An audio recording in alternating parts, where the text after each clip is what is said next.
Muy buenas a todos en un nuevo capítulo de la biblioteca de libros, esta vez en la versión de mi casa de Bilbao, o ya la casa de mi madre. Una casa de la que me fui hace 20 años, con lo cual este vídeo también está suponiendo un viaje al pasado, ¿no? La mayoría de los libros que voy a reseñar, que voy a comentar, pues son libros de hace bastante tiempo, que eso no significa nada, un libro es bueno o malo con independencia de la fecha de publicación, pero que a mí me ha hecho también recordar los momentos en los que lo leí, con lo cual ha sido, como digo, un viaje al pasado bastante interesante.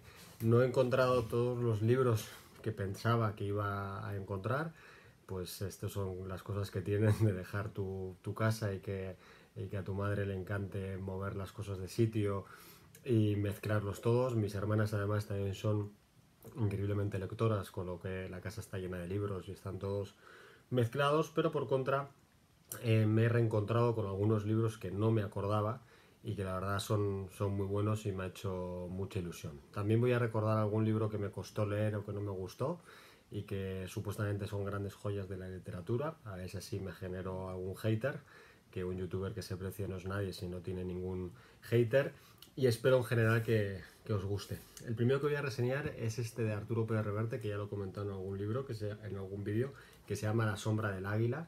Es uno de los primeros libros que escribió y se nota mucho, porque se nota que la forma de escribir pues, es mucho más suelta, mucho más libre, muchísimo más gamberra.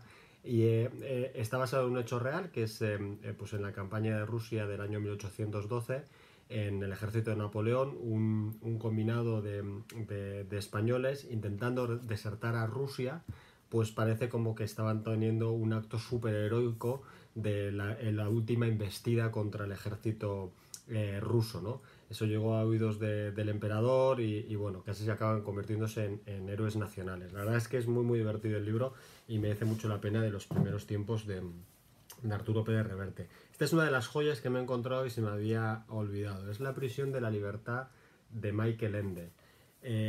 Michael Ende es un autor mítico, la verdad es que tiene libros muy muy muy buenos, es el autor de La historia interminable, y este es un libro de cuentos, son cuentos maravillosos. A mí los cuentos cortos o cuentos o como queráis llamarlo, pues la verdad es que me encantan como género, y todos los de este libro son bastante buenos. Yo lo recuerdo con muchísimo cariño.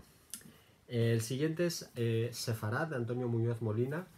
El que me hubiera gustado encontrar es Plenilunio, que incluso hicieron película, que es una de las primeras novelas de Antonio Muñoz Molina, que es un thriller bastante heavy, a mí me encantó. Pero este libro me gustó mucho, es de los últimos que he leído de este autor, que la verdad es que hace tiempo que no leo nada, y habla sobre los excluidos, sobre los marginados, de ahí el nombre de Sefarad, etcétera. Y es un libro bastante bueno. Si os gusta el autor, le daría una oportunidad, y si podéis conseguir Plenilunio también. Los siguientes libros son otros dos de Arturo Pérez Reverte, la verdad es que en aquella época creo que leí bastante de él, que son La carta esférica y La reina del sur. De La carta esférica han hecho película, de La reina del sur creo que solamente serie, tiene varias versiones y creo que ahora hay una mexicana y demás. La que tiene más ha tenido más éxito y es más conocida es La reina del sur. A mí personalmente el libro me gustó bastante más La carta esférica, me los leí prácticamente seguidos. La película creo que no lo hace justicia, aunque está bien, es entretenida la película, pero creo que el libro es bastante mejor. Libros digamos, como de aventuras, de acción, thrill, etcétera, bastante interesantes. Esta es una de las grandísimas joyas que me he encontrado y me parece alucinante que no sea más conocido. Se llama Las puertas de Anubis. Lo he estado releyendo un poco antes de hacer el vídeo. Es un libro del año 83, quizás por eso pues no sea tan conocido hoy en día. Ganó varios premios en aquel momento, y es el típico libro de aventuras que mezcla viajes en el tiempo, etcétera. Sería como una especie como de Indiana Jones modernos.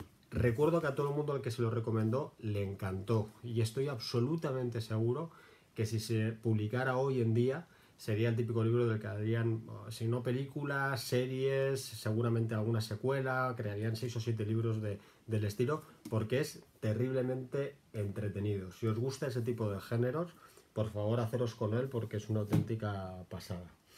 Esto es para mis, espero, futuros haters. El nombre de la rosa de, por supuesto, Umberto Eco. No pude con él. Me lo terminé, pero reconozco que me costó, Dios ayuda. Me aburrió bastante. El tema de la semiótica y demás que habla, mezclado con aventuras que tampoco son tan interesantes, me hizo pensar que por qué este libro es tan famoso. Sí, Humberto Eco escribe muy bien, todo lo que queráis, pero la verdad es que a mí no me gustó. Preferí la película. Para más haters todavía. Paulo Coelho, Verónica decide morir. Yo creo que Paulo Coelho es el típico autor que genera iras y odios. Es como la ópera, ¿no? O la amas o la odias. A mí me gusta bastante. En una época de mi vida, la que viví aquí, la verdad es que leí muchos libros de él. El primero que leí es el más mítico, que es El alquimista, que me lo regaló mi mejor amigo, que en paz descanse, Fernando, que la verdad me gustó muchísimo. Ya sé que es muy, muy, muy tópico, típico, buenista, etcétera, pero a mí la verdad es que es un libro que me gustó y leí varios de él. Me hubiera gustado también tener el del demonio y la señorita Prim, que me los leí casi a la vez. Y los dos me gustaron mucho. Paulo Coelho suele utilizar temáticas distintas en cada uno de sus libros, o por lo menos en aquella época, y en este es el caso de una chica que decide morir, como bien dice el título, y habla sobre el suicidio y demás, que es un género, es un tema del que no se habla demasiado. A mí me gustó mucho, pero efectivamente te tiene que gustar Coelho. Si no te gusta Coelho, pues no te va a gustar para nada este libro, y si te gusta, pues yo creo que te encantará. Otro libro maravilloso, ya me río solamente de verlo, es La conjura de los necios. Es un libro bastante conocido de John Kennedy Toole, y la verdad es que es muy gracioso. El personaje Ignatius Reilly, que ha sido parodiado y homenajeado en mil millones de sitios, en series, en televisión, en películas, en todo, pues es un personaje maravilloso, y a mí la verdad es que me hizo mucha gracia, y de nuevo a todo el mundo al que le he recomendado le ha gustado. Libro recomendadísimo. Un autor que yo creo que no, bueno, en España es conocido y probablemente en Latinoamérica, pero el que hace mucho que tampoco se habla, es Alberto Vázquez Figueroa. Es un autor ultra, ultra prolífico, tiene pero muchísimos libros, decenas de libros, son todos de corte de aventura, tal y demás, muy, muy entretenidos todos, muy fáciles de leer.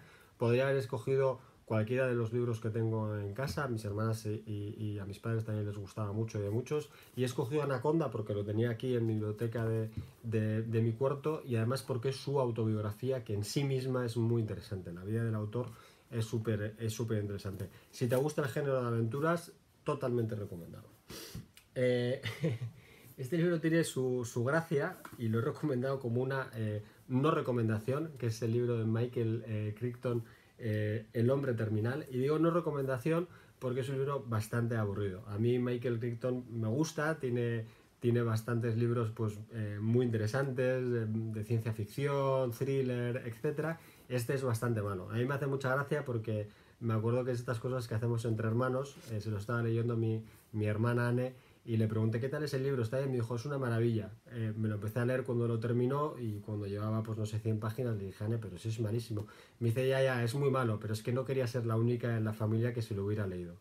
Así que gracias, Anne, me sigo acordando 20 años después. El relicario de Douglas Preston y Lincoln Child. Este libro, hicieron película del relicario, es una mezcla entre ciencia ficción, terror, aventuras. A mí el libro me gustó muchísimo, es súper entretenida. La película está bien, pero tampoco va a ningún sitio. Y los autores se hicieron muy, muy famosos después de esta serie. Han hecho muchas sagas. Tienen una saga de El detective Pendergast, que la verdad es que también es muy buena. Y luego escribieron también libros por separado y juntos. Pero este yo creo que si no es el primero, es de los primeros de los dos. Y la verdad muy entretenido dentro de ese género. Otro reencuentro maravilloso es el de Alacranes en su tinta a ver si se ve bien, de Juan Bas. Juan Bas es un escritor vasco. Escribió varios libros seguidos, pues hará 15, 20 años, una cosa por el estilo, con su este yo creo que es el más famoso, y es muy famoso porque el protagonista es un, es un cocinero vasco borracho, mujeriego, etcétera, que en el pasado pues había colaborado para un atentado contra Franco, y lo cuenta en el libro y demás.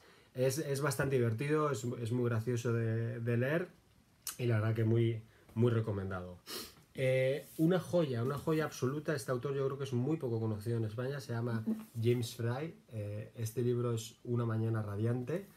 A mí el libro que más me gustó de él fue el primero que leí, que se llama En mil pedazos, que no sé por qué no está por aquí en la biblioteca, pero este libro es el segundo que me leí, también es muy bueno. En mil pedazos es una especie de autobiografía del autor. El autor era drogadicto, era alcohólico y cuenta su rehabilitación, cómo entra en el programa de los 12 pasos, que no quiere seguir y trata de desintoxicarse por su cuenta dentro de la clínica de desintoxicación. Hay una parte muy polémica del libro en la que él dice que es verdad, aunque luego se tuvo que desdecir, y es una parte en la que él, que tiene la dentadura totalmente destruida, tiene que reconstruírsela y como es drogadicto no le pueden dar anestesia, con lo cual arrancan pues varios dientes a pelo.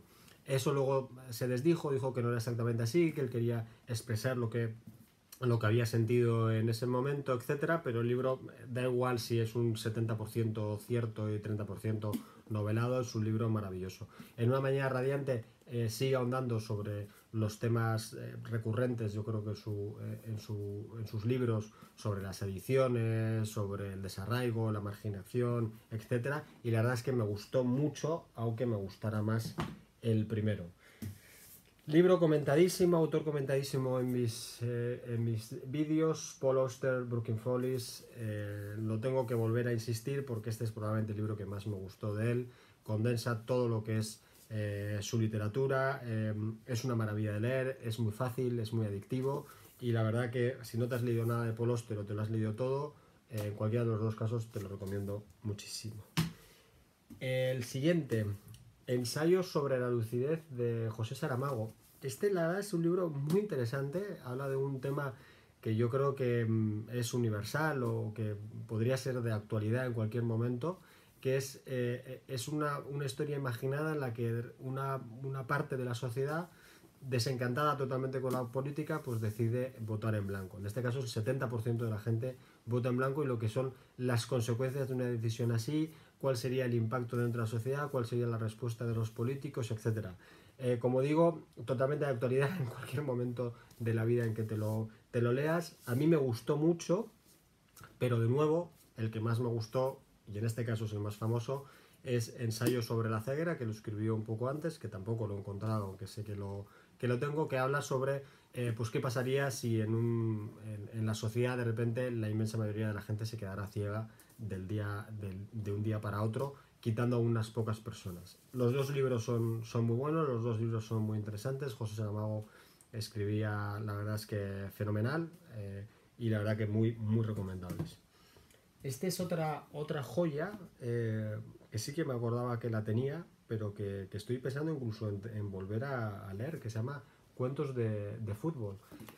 Obviamente solamente si te gusta el fútbol, los cuentos están seleccionados y están prologados por Jorge Valdano, y la verdad es que la gente que escribió estos cuentos es gente de mucho nivel. Tienes gente como Bernardo Achaga, Mario Benedetti, Alfredo Brais Echenique, Miguel Delibes, Manuel Rivas, que por cierto otro autor bestial, y tengo muy buen recuerdo de todos y cada uno de los cuentos. Hay uno en especial que me sigo acordando, es la que un portero en un partido del Mundial para un penalti decisivo, pero se le cae la gorra y él, por estos automatismos que tenemos todos los seres humanos, entra con el balón dentro de la portería a coger la gorra y por tanto el penalti acaba siendo gol, ¿no? Es una historia de triunfo y tragedia, de ascenso y caída en el mismo momento, que la verdad que la sigo recordando con mucho cariño. Muy recomendable y estoy por volver a leérmelo entero. Los últimos dos no tienen nada que ver uno con el otro, pero los dos me parecen buenísimos. Este se llama Los viajes en el tiempo. Como he comentado otras veces, me gusta mucho la ciencia, también la ciencia ficción. En este caso, los viajes en el tiempo es uno de los temas que más me han gustado de siempre, tanto en ficción como en realidad, como en hechos científicos, y he leído muchos libros sobre viajes en el tiempo. Este es sin duda el mejor de todos. Es el mejor porque trata de hablar de los viajes del tiempo desde una posibilidad real, es decir, cuáles son las posibilidades reales en el mundo real para viajar en el tiempo, trata de dar respuesta a ciertas paradojas de, oye, si el viaje en el tiempo es posible, ¿por qué no ha habido o por qué no hay ningún viajero en el tiempo ya? ¿Por qué no ha venido nadie del futuro a vernos? Y da las distintas explicaciones, y es muy bueno porque es muy didáctico. No necesitas tener grandes conocimientos de nada para poder seguirlo, entenderlo y que te guste. La verdad es que un libro súper recomendable, obviamente si te gusta la ciencia y si te gustan los viajes en el tiempo. Y en el último, pues un libro sobre mi profesión que ha tenido muchas secuelas o muchos derivados después. Este fue el primero que me leí, yo creo que fue el primero de este género, que se llama Freakonomics, es ya casi un clásico moderno de Steven DeLewitt y Steven Dubner. Y ellos, lo que hacen los autores, son dos economistas muy reputados que tratan de llevar la economía al gran público, ¿no? Por eso digo que luego pues ha habido muchos otros autores que lo han hecho, y de hecho ellos mismos han sacado varios libros de Freakonomics posterior, que son todos muy buenos, pero este fue el primero y a mí es el que más me gustó. Y para hacerlo, para hacer, digamos, la economía atrayente, pues ellos se dedicaron a hacer relaciones entre temas que parecen que no tienen ningún tipo de relación, pero hay un sentido económico detrás. En la contraportada pues te dicen cosas como ¿qué tiene que ver la economía con el sumo? ¿Qué tiene que ver una banda de traficantes de droga cuyos miembros todavía viven con sus madres con la posibilidad de ser el padre perfecto? Se trata de hacer relaciones entre cosas que no tienen nada que ver. ¿Qué tiene que ver la organización del Ku Klux Klan con los agentes inmobiliarios? Pues ya simplemente con este tipo de preguntas te llama mucho la atención, y la verdad es que el desarrollo y la explicación que hacen pues es bastante buena, ¿no? O sea, si os gusta la economía o si tenéis interés por conocer un poquito más de una manera pues agradable y atractiva, pues es un libro muy recomendable. Espero que os haya gustado esta selección. Un saludo.